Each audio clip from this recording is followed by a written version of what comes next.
You did an interview recently with then ex-assistant Reggae Boys coach Jerome Waite, after which he was reassigned by the JFF. Did you receive any form of backlash as a result of that? Or you feel guilty in any way? Wow. Welcome, Sports Nation, to Sports DTM, the sports channel where we call sports down the middle. You can expect the latest in sports news, views, and reviews from our resident analysts. No sports topic is too controversial, and no team or player is above criticism. So just smash that subscribe button and ring that notification bell to make sure you don't miss out on our balanced offering of riveting sports content. And don't forget to like, share, and leave a comment below. Welcome to Sports DTM. Greetings, Sports DTM fans, and welcome to another exciting episode of Sports Down the Middle. We have a very special guest for you tonight in studio. Top journalist. As a matter of fact, Journalist of the Year for 2020. She's the host of Football GPS on CVM, Trishana McGowan. Hi Trishana. guys. Hi. Yes. Trishana, Hi. welcome to Sports DTM. Yeah. Thank you for having me. And I also host Talking Sports on Thursday night, but I know people love the football show so much that it Right. overshadow Talking Sports. But yeah, thank you for having me. Yeah, and we understand that you have a YouTube channel as well. You can plug that right away. Yes, I do have a YouTube channel. I keep it simple. Once they type in my name, Trishana McGowan, they'll see the exclusive interviews or any interviews and sports stories that I'll be carrying going forward. I know YouTube is something that you need to be consistent with, so I will get there. But yeah, just type in Trishana McGowan and you're fine. You'll find me on YouTube. All right, guys, you heard it. Go over there and give Trishana some love. Subscribe, like, and drop a comment. You know the rest. Yes. Trishana, there's a question that we ask all our guests. Which sports team do you support?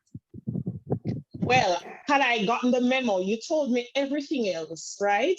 Before the time and date and stuff that we agreed on. Had I known you would have been wearing your shirts, I would have worn my shirt. I'm a Liverpool fan and I've been for 20 plus years. Yeah, love them. One of them have finished 8th, 10th, 20th, first. I'm Never a walk huge alone. fan. Never walk alone. I love my club. Like they make or break my day once they play. All right, you guys doing well so far? We played nothing in the first half against City. I'm very lucky. You are very lucky. You're very lucky. City fan. I think luck is a luck is a part. Yeah, and I think luck is a part of football, so I'll take that. However, I think that it could have gone either way in the second half because that's when both Liverpool came into the game in the second half, and City did what they were doing, adding a little more, getting those 2 goals as well. So if we're being fair, which I like to be, despite me loving a Liverpool or loving a Lionel Messi, for example, I look at things on the brighter side and be practical as well. I thought that it could have gone either way in that second half. But the draw, I think is a very well-deserved result for both teams.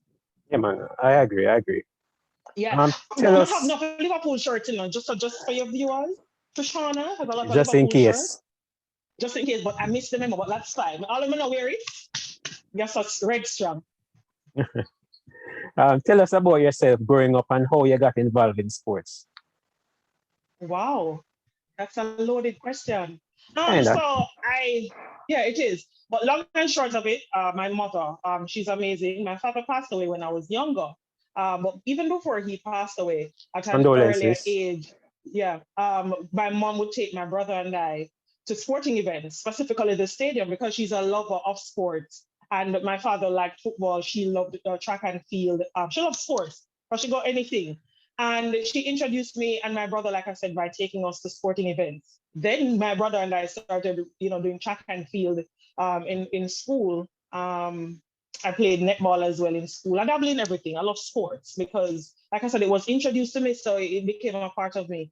So then, that's really how I got into it. Thanks to mom or her early introduction, I think really helped to, for us to both have that love because he loved it as well, my brother.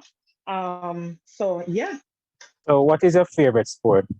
I would think Oh track and field. wow. Oh, Okay. my favorite sport. Ooh. Um. Okay. So my favorite sport to watch is football, right? While I love track and field as well, you know. But I'm gonna break it down. So that track and field people, but you know, but I love football. I love it. Like if I had to choose, if track and field was on and football is on, well, it depends on the team I play still. Right. I would watch, yeah. But it all depends. If I Liverpool are playing, I'm watching. But if other teams are playing, I'll lean towards watching track and field. But all that joke aside, I am a football fan. I love football, and I think that most people in sports can understand that it's universally loved. It's just there's True. no there are not enough words to describe football and the power of it. And I think if you know when you look at the landscape of what football does, it's just amazing. With that said, second is track and field. Second would be track and field. Third, I'm a huge LeBron James fan for the NBA. Good choice. And Good choice. then followed by I think NBA and NFL really tie. Like I don't want to like no, Really? I'm doing the interview. Yeah, I'm a Really? huge NFL NFL? fan because growing up, we grew up with little resources. You know, as a single mother, so all we had was CVM at the time, and at the time was a JVC, whatever. But then on Sundays, CVM TV would carry NFL, The NFL and they would games. carry and they would carry the NBA as well. So that's how I grew to love it. Then now, as I got older, what I do is like I read a lot. What I don't know, I'm not one to pretend like I know a lot. If I don't know, I don't know. That's me. And I ask a lot of questions. So I started reading up on the NFL as I got older. I understood basketball right away. But I read up more and more on NFL as I got older. And I'm a huge fan. Like doing this interview and watching the Buccaneers and the Patriots play at the moment. Yeah, and I love netball. I love sports. I love sports. Man, that's But why you're on football, sports down the middle. thanks for having me, like I said. All right, let's go back, way back. You were a 400-meter hurdler back in the days. At what point did you realize that you wanted to stop running? Or what led to that? What stage did I realize I wanted to stop running? So I am very, what do you call it? Doing sports, and the higher you look to go into sports, the more you have to do assessment of yourself or assessment of your performances. Now, since I attended St. Andrew High School for girls, you learn so many different things, and I believe that sports is life. I think that when people do sports, especially for more than 5 years, they're a different set of beings. You know how to assess yourself if you're being honest, and it was just that simple. I thought that I knew I know me, so I was like, the minute I start not loving it anymore will be the minute for me to walk away. The opportunity presented itself for something better at the time, so I stepped away from track and field happily. I mean, there are moments when I was like, maybe I'm for sure for training, but then I was like, nah, like I said, I'm not for little things. So I enjoyed the moment. I enjoyed all the glory of the things that I got from it while competing. The opportunities, I've traveled around the world to events as a junior athlete, character champion, CAC games, world junior championship trips in Italy. So I've traveled and been to places that many only dream of.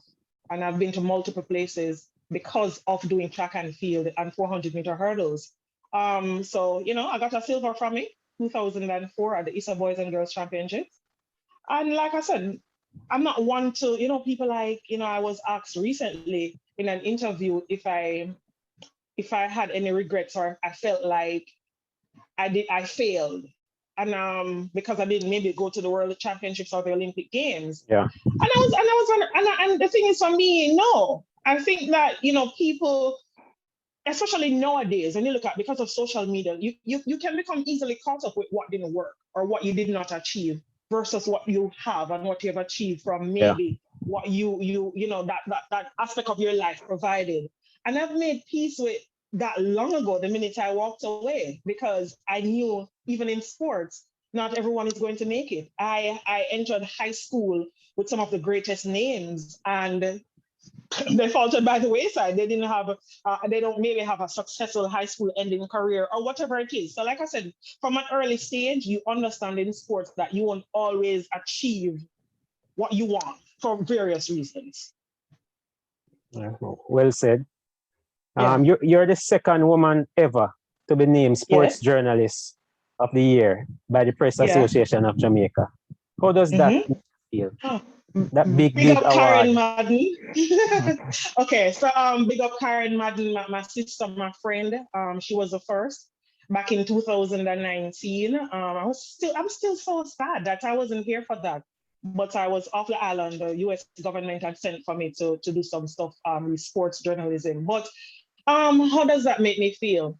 All right, so hear the thing now, because the people that might laugh at us. So the pandemic hit and everything like that, and then I got nominated. I was like, all right, so what they did, they narrowed down the list. So those who were coming to the awards because of our protocols with COVID, so restricted numbers in places. So they're like, those who are coming, you're likely to you're either a runner-up or a winner, or something to that effect.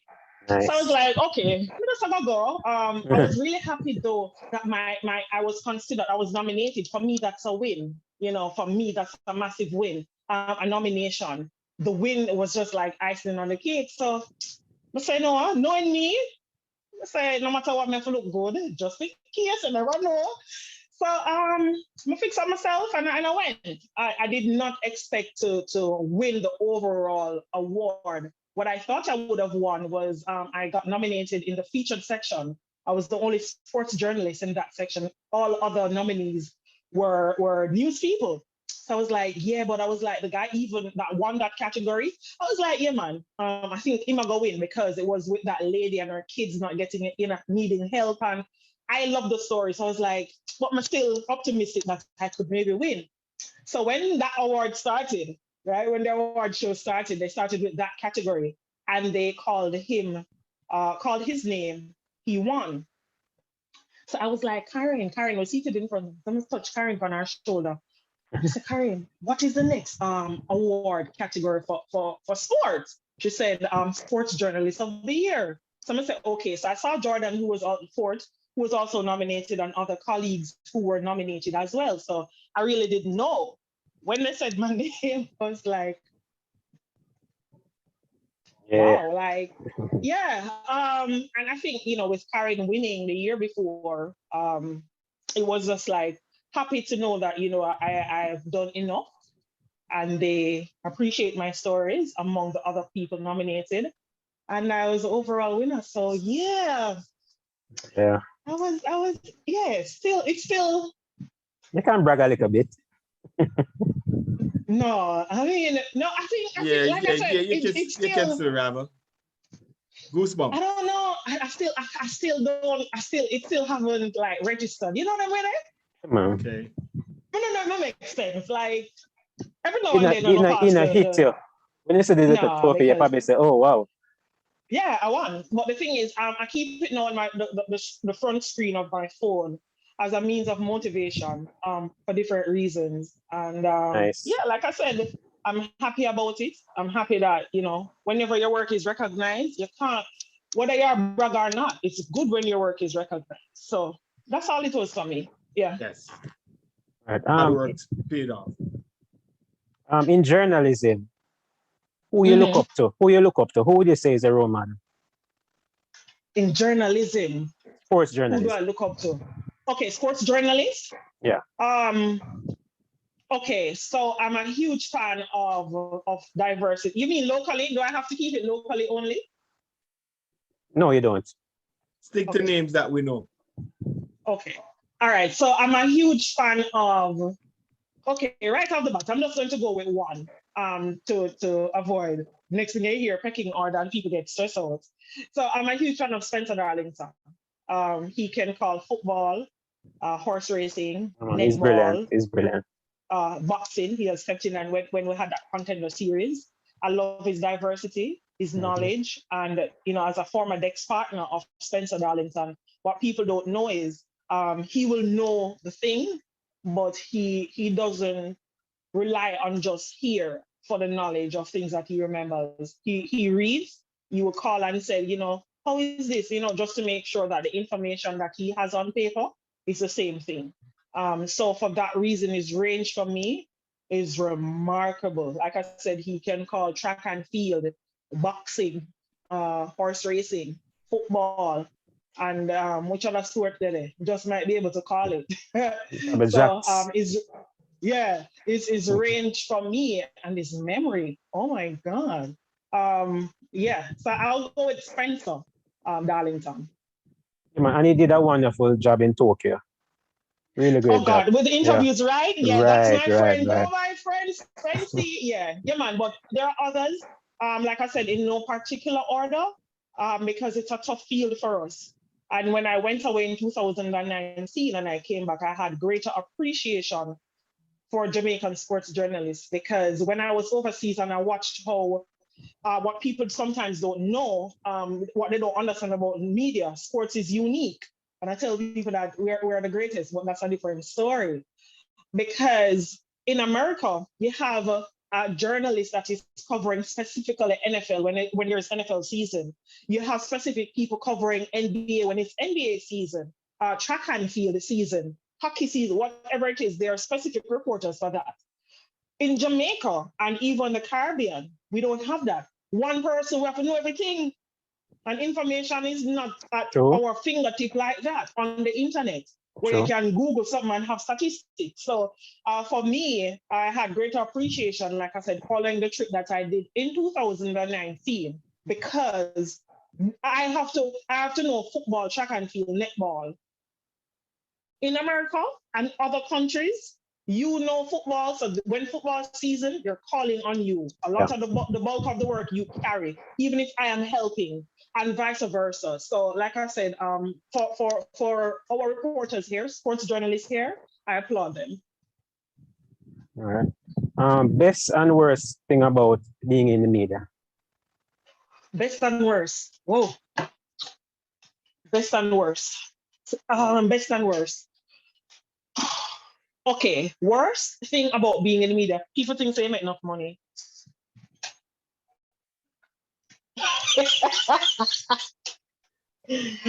People think they like it. Really? People think they like you're rich.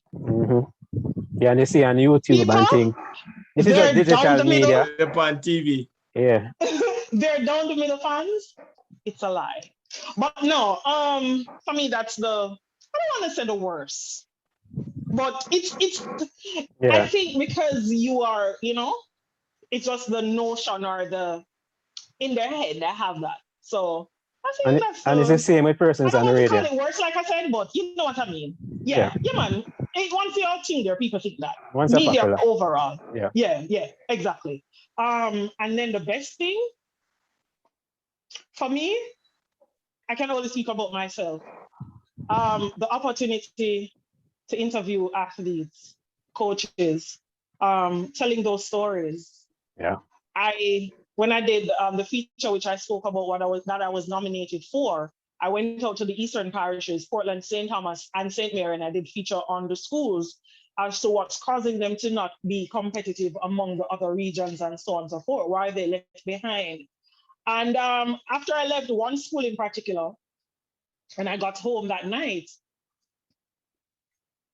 I'm not a crier, but when I got home, just put it this way. When I got home that evening, I went to shower, and not even the TV I turned on didn't respond to no messages on my phone.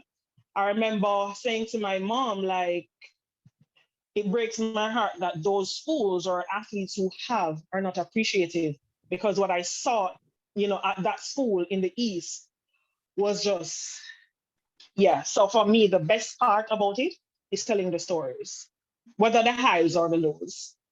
I prefer the highs, because sometimes the lows can, the lows make it good enough, but sometimes it's very human. But all of it is what I love, telling the stories. Do you think you have to work twice as hard being a female in the industry? Do I think? Yes, I do. And I'm not the only one. I think all women sports journalists here in Jamaica, all women sports journalists worldwide, it's something that you have to do. And I think that more and more you find that the cycle is breaking. The cycle is breaking and women are becoming more involved and holding positions. But as a Black woman, like I said, I'll always speak for myself. I can't speak for other people. And as a Black woman, and as a Black woman in Jamaica, where, that's what we are, we're Black people, I still have to work twice as hard. The mistakes that the men can make, as women, we can't make them because you're chastised for that. And mind you, the men can make the same mistakes and they're not criticized for it. As a woman sports journalist, you can say the right things. I can say City and Liverpool. You could have done this interview, for example, before City and Liverpool played. And I would have said, maybe we're going to end in a draw for different reasons between Pep and Klopp and so on and so forth. And only a few people that said, boy, I choose your talk, or acknowledge it. But if he says so, if he got said that, you man, he got did say that, Ray. Yeah.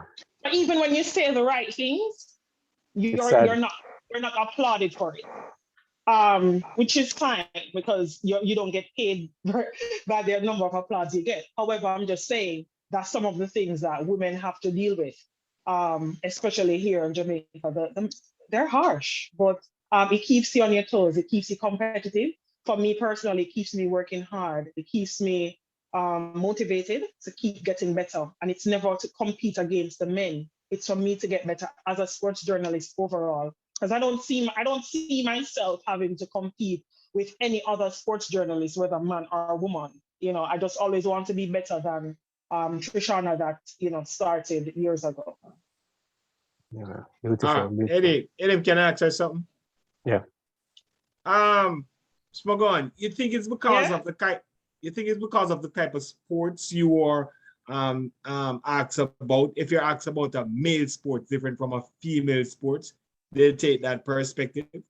They think that they're grading you harsh. For instance, if you're going to give a netball, if you're giving a comment about a netball, they grade you okay. But if you're giving a comment about a football, you think they grade you more harsh because they don't think you have to know the knowledge about football than a netball. And for me, that's even worse because a lot of the men that people think that do know, they be talking garbage, but that's a different conversation. But I agree that where maybe a woman's sports is concerned, they will more listen. And the only reason why they're listening because they're not watching as much. So they're not watching as intense as you are. So they're banking on your information to say, oh, maybe I'm true. And they really don't care as well.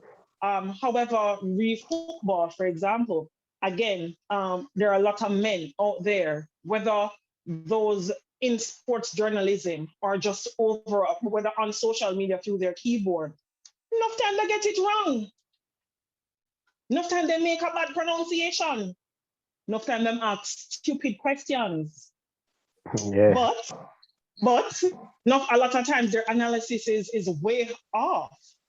How often do you hear, or even if they get criticized for it, for example, it more turns into a certain reason, man, a certain reason. Me, or a woman sports journalist, because that's how it is. Yeah, because you're making comments on a male sports. That's what they must say, yo. It's a male sport. If you're making a commentary on a boxing or a football, track and field, I'm like, but like the males, cricket and stuff like that. I understand. I understand. I do understand. Right? So I don't see, like I said, on me personally, I am like, maybe come to do sports too long. I come like, what do you call it now? I come like when you put oil pan something, water come on it, bung stuff. Yeah. Because like I said, you cannot be caught up. For me personally, you cannot be caught up with people with constant criticism. for me, doing sports over the years, I tell people I was nothing, I was a no name then for a couple of years running Costananja High School for girls until I started getting it right. Like I said, I earned a silver medal, for example, at Champs. And like I said, at that time, some people may not gonna believe in you. That no mean say for stop. What I did though within that moment, I took constructive criticism. So as a sports journalist, as an adult, I'm used to criticism. It's a part of what makes you an athlete. Because you know, get it right, the coach tell us, hurdle with that leg, there you go, hurdle with a different leg. You know, get the time, you know, get the results. So you're constantly criticized, but it's constructive criticism. So for me, I know the fine line between constructive criticism and somebody belittling me. And if I find that you're belittling me, well, first of all, I'm going to take it personal because that has nothing to do with me. If you're offering constructive criticism, oh gosh, come here, let me hug you. Because I'm now starting to look into what you're saying. I'm going to say, yeah, man, you know, say, boy, Trishana, you could have said that way there. You could have pronounced that we are, oh, we're not perfect, you know, so that's how me feel. But like me say, it's tough for us as women, and it's tougher for me as a woman of a particular color, which many people maybe not aware of. They'll say like, it's 2021. It's 2021, but I'm passed up for jobs because of my skin color and my nappy ear and everything there, you know. So, but I'm keep going. Right. You've had some ups and downs. Mainly TVJ situation. You being redundant. How did you cope with that experience, and how did you, bounce back from that? Wow. Yes. So a year ago, I was made redundant. How did I deal with it? Okay, so let me be honest. Yeah, I moved on with my life and carry on. I was disappointed for like 3 days, 3 business days. And then I was fine because I can't be upset about people making decisions for themselves or for their businesses. And like I said, I did sports for so long. I know what it's like to ride the wave of the highs and lows. You can train so hard and you don't get you come right there and you get either injured or things just don't work out right. You do so well in training, a coach come with him starting 11 and yes, man, yeah, man, we're supposed to do this on the day and it just don't go according to plan for various reasons. So for me, I view life like that. I don't see life like other people. I want to see life through sports. So something happened, I view things through the lens of sports. So after 3 business days, I was over that disappointment. I'm gonna say, what is to be will be, and I carry on and always believe that I did good work. I believe in quality work. I don't just believe in doing things because it must be quality. And I believe that my quality work would not have left me hungry for too long. And how I bounce back, I remain humble, hopeful. I did Champs with Grace Kennedy in a different element than I would have with Television Jamaica. But it was good. Social media is a big platform now, so I did a lot of stuff for them. I also did stuff for the Jamaica Observer social media pages for the Olympic Games, pretty much like what I would have done for TV or whatever, or radio. So yeah, and then since May, the top of May, I became a sports anchor. A colleague of mine in the industry, he went on a break and I filled in for him at TVM TV. So I've been their sports anchor. I was their main sports anchor for that period and on and off if they need me. So I'm a freelance journalist on the moment at this time. So yeah, and like you said, I'm hosting Football GPS. I think maybe the first female to do so. Tomorrow, Monday, October 4, it will be 10 years old and I'm the first female to be hosting Football GPS. I know the men love Football GPS. So I hope I'm doing a good job. For me, I don't want to be like Wayne Walker. I don't want to be like Orville Higgins. I think that they did very well. And I don't want to be like Jermaine May. I'm Trishana McGowan. What I bring to the table is what I bring to the table. They were all good hosts. And I'm just happy that, I've gotten the opportunity and I'm doing that and talking sports as well. So that's what I'm doing in the meantime. All right. You mentioned Football GPS. You did an interview recently with then ex-assistant Reggae Boys coach Jerome Waite, after which he was reassigned by the JFF.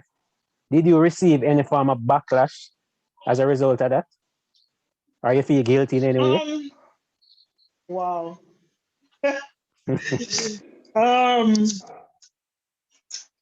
That's profound. All right, so backlash a little bit. Some people don't think I've heard, which is fine. Again, why I don't take it personal, had it been one of the men hosting and that happened, it would have been a pat on the shoulder for whatever, a good job, a good interview maybe, or whatever it is. But for me, she'll go on like, she's fine. Either way, make me get paid. Did I feel some type of way? Yes. Yeah, I did. I was, how do I put it? Jerome Waite is a friend of mine. Like we talk football. Mhm. When I called him, it was never my intention to put him in that position. However, as a journalist, I'm asking questions, and that's all it was. I Right. wasn't being malicious. It's not something I knew. He said something, and I just, was following up. I think though, if we're being honest, JFF and the others, they wanted him out a long time ago. And I thought my interview just really Bingo. pushed it over the edge. That's all Bingo. it is. So Bingo. hence I can't take it personal. But I felt bad because me and Jerome cool. Not Yeah, that and it happened to somebody else that I'm not cool with, move the feel away. and the fact Because that like I said, I You don't put him want on the nobody lose their kind of work open because up. I'm yeah, You you new. put kind him of on the open up. plank. Yeah, you put him on the plank. You put him on the pirates plank, so to speak.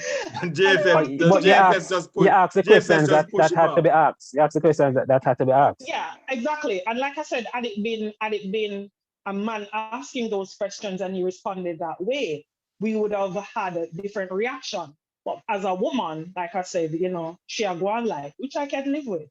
I just want to make sure that I did my job, and my job is to ask the questions that I know people are asking. And even if it, like I said, it was just unfortunate that he was reassigned because of that. However, I honestly don't believe my interview did that. My interview kind of just lit the match, because it was already there. The personnel was already on it, and the interview kind of just lit the match, and they threw it on it, and it set ablaze, in my opinion. But Yeah. yeah, it's been yeah. I mean, I call coaches since sometimes, and they're like, "Where you gonna ask?" Always where you gonna ask them about, and people started getting nervous about doing interviews with me, and because you're going to maybe ask something that I'm like, We understand. We get the same thing at DTM. I'm like, for me, I'm like, you know what? I always believe that you invite me on sports down the middle. You can't go ask me about news and current affairs. I know my area of expertise that.